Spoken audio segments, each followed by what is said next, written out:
If you have downloaded Xapk files from Google or any website, and if you can't install the apps on your Android mobile, no more worries.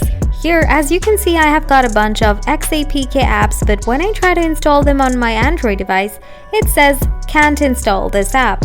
This is such an annoying issue. Now, to install the Xapk file on Android, you need to get the help of additional apps.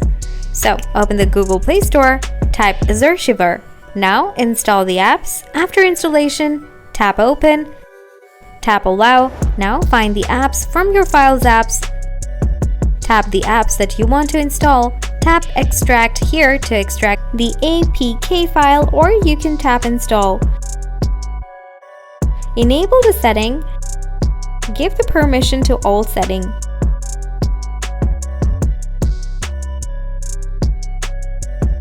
Now after this, it will start installing the apps. Now let me open the apps. Now as you can see guys, now I can install any Xapk files on an Android device. Now if you still want to ask any questions, be sure to ask me in the comment section. Thanks for watching.